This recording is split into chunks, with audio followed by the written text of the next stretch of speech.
warahmatullahi wabarakatuh. Waalaikumsalam warahmatullahi wabarakatuh.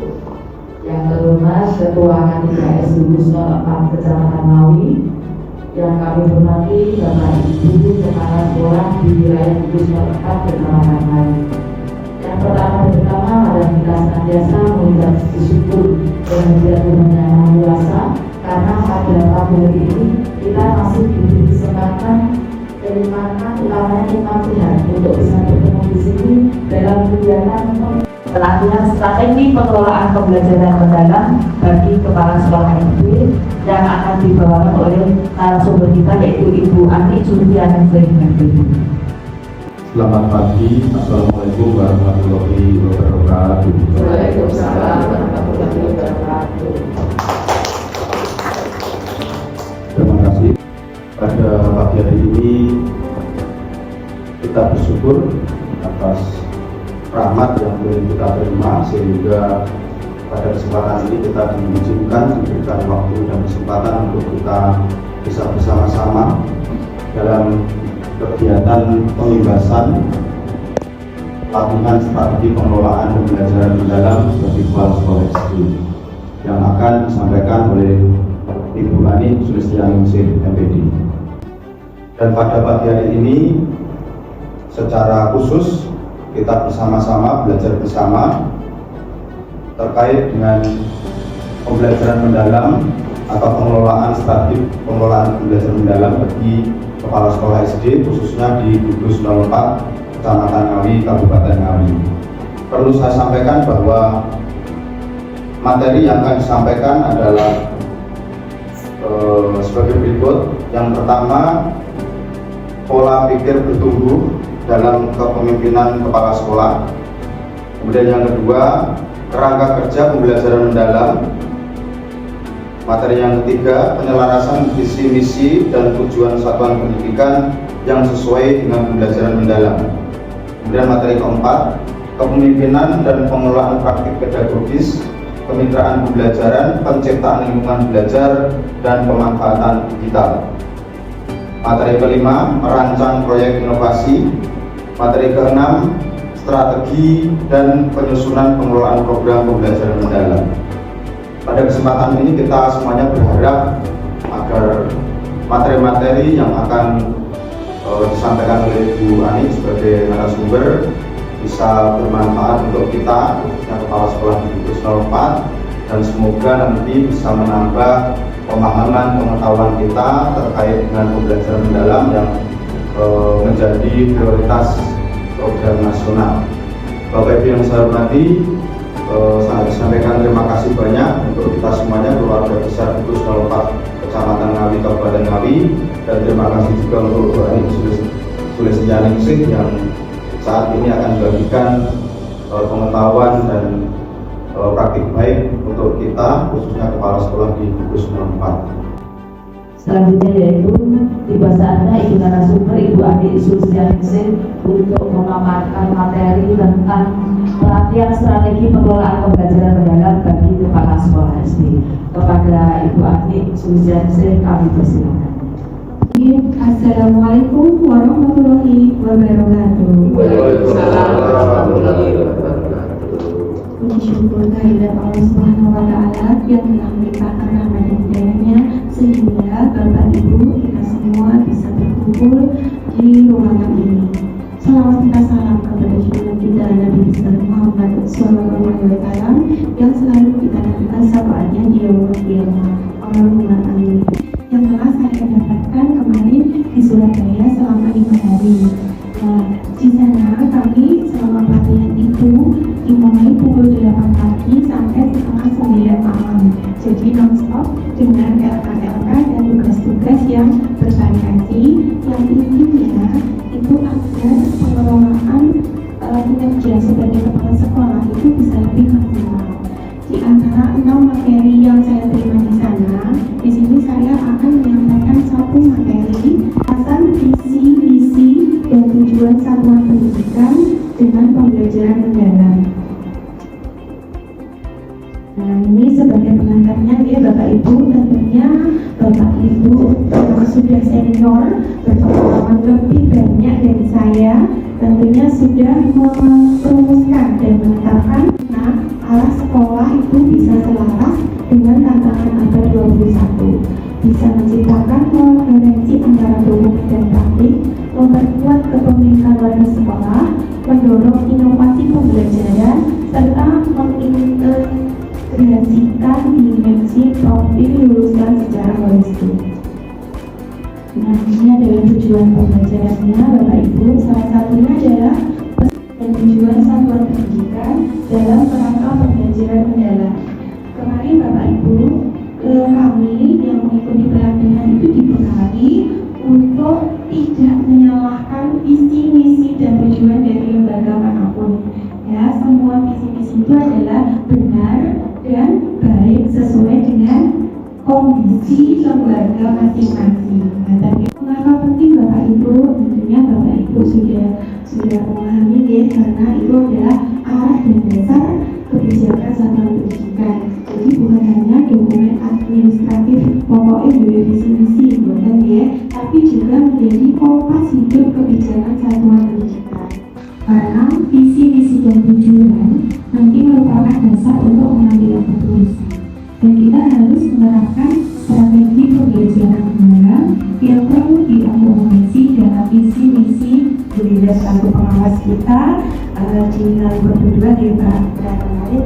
Sekilas itu saya analisis. Jadi visi misi Bapak Ibu itu ada yang bertumbuh, ada yang meningkat, dan ada yang sudah maju.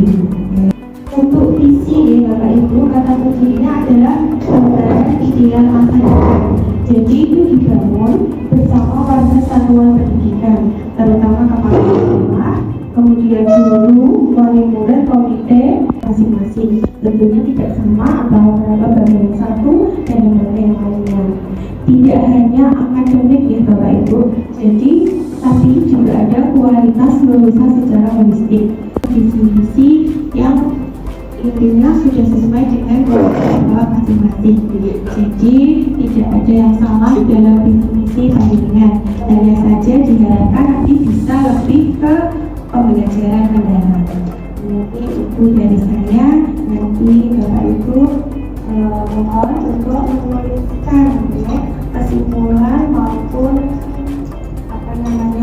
saran kritik untuk saya bagikan untuk post-itnya.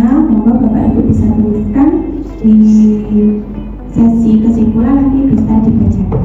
Terima kasih atas waktunya. Mulai Bapak Hidayah. Wassalamualaikum warahmatullahi wabarakatuh. Demikian tadi Bapak Ibu pemaparan materi dari narasumber kita, dan ini ada kesempatan untuk Bapak Ibu semuanya mungkin ada sesuatu yang ingin ditanyakan kepada narasumber, kami persilakan. Ini atas waktunya untuk kami bertanya. Assalamualaikum warahmatullahi wabarakatuh. Dari paparan Doni tadi tentang pembuatan visi, misi dan tujuan daripada lembaga, saya kira sudah tidak asing untuk kami. Tapi yang kami masih belum memahami betul itu arti daripada pembelajaran mendalam itu titik poinnya di mana. Terima kasih Bani. Assalamualaikum warahmatullahi wabarakatuh. Nanti di level kedua kita juga belajar tentang kerangka kerja pembelajaran mendalam Bapak Ibu. Jadi intinya guru dan kepala sekolah itu diharapkan nantinya bisa memberikan pembelajaran itu secara bermakna. Jadi bukan hanya teori saja, tapi juga istilahnya praktek. Misalnya guru melakukan memberikan materi tentang fotosintesis. Nah, itu diharapkan agar anak bisa lebih memahami skala mendalam dan anak itu diajak praktek secara langsung. Jadi seperti kemarin sekolah saya sudah menggunakan katakan fotosintesis itu menggunakan alat-alat yang sebenarnya seharusnya tidak harus makan, tidak harus minum. Jadi menginap dan dari kamar dulu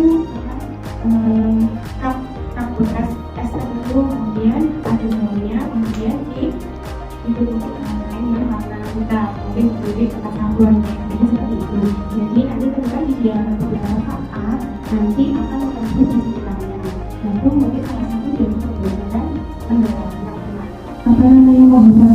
rumus-rumus, teori-teori. Nah itu kan kalau sekilas itu nanti pembelajarannya akan selesai di sekolah. Jadi untuk Bapak Ibu guru diharapkan nanti juga ada yang masuk ke deep learning-nya. Betul-betul paham akan materi yang diberikan. Jadi mendalaminya di situ.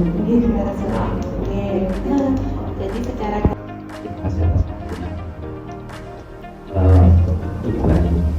pelajaran itu mendasar hasil rapor pendidikan kelas 5 hasil tes AM itu ternyata rata-rata itu kemampuan itu di bawah 50. Dasarnya itu belum kuat, jadi yang tambah sekali itu di numerasi.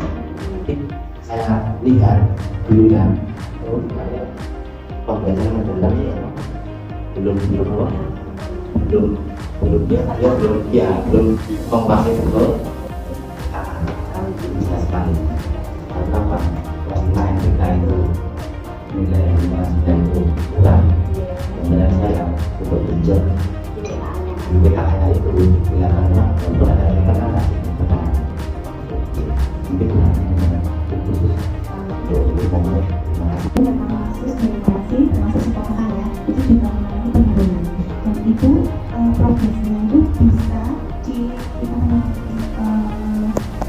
dari dua sisi, dari sisi gurunya maupun dari sisi muridnya. Kita tidak bisa menyalahkan sepenuhnya guru, karena guru itu intinya sebetulnya mau mengajarkan materi sesuai dengan kurikulum dan juga sesuai dengan tujuan pembelajaran. Namun ketika siswa itu belum bisa dikondisikan untuk istilahnya mengosongkan pikiran menerima pembelajaran yang mau disampaikan oleh Bapak Ibu, itu bisa juga jadi penyebab sebagai tidak terutamanya atau tidak tersampaikan materi yang Bapak Ibu inginkan. Menurut saya secara pribadi dan mengacu dari apa yang sudah disampaikan oleh Bu Adi, yaitu visi itu merupakan gambaran ideal atau cita-cita yang ingin dicapai oleh satuan pendidikan. Misi adalah cara untuk mencapai tujuan dengan usaha-usaha yang dilaksanakan sekolah untuk mencapai tujuan tersebut. Tujuan adalah jawaban dari visi dan misi. Artinya di sini adalah indikator-indikator apa yang akan menentukan keberhasilan dari visi dan misi tersebut. Visi itu apa? Gambaran impian dari semua guru ini paling enggak itu batas dalam 1 tahun bisa terwujud. Tadi Bapak Ibu, kegiatan pembebasan BIMTEK kita pada pagi hari ini dan sudah disampaikan dengan jelas tentang pemaparan materi kita pada hari ini, dan terima kasih untuk partisipasi aktif dari Bapak Ibu semuanya menyampaikan pendapat-pendapatnya dan juga kesimpulannya. Dan marilah kita tutup kegiatan hari ini dan bacaan hamdalah bersama-sama. Dan selanjutnya mari kita lanjutkan dengan sesi foto. Monggo Bapak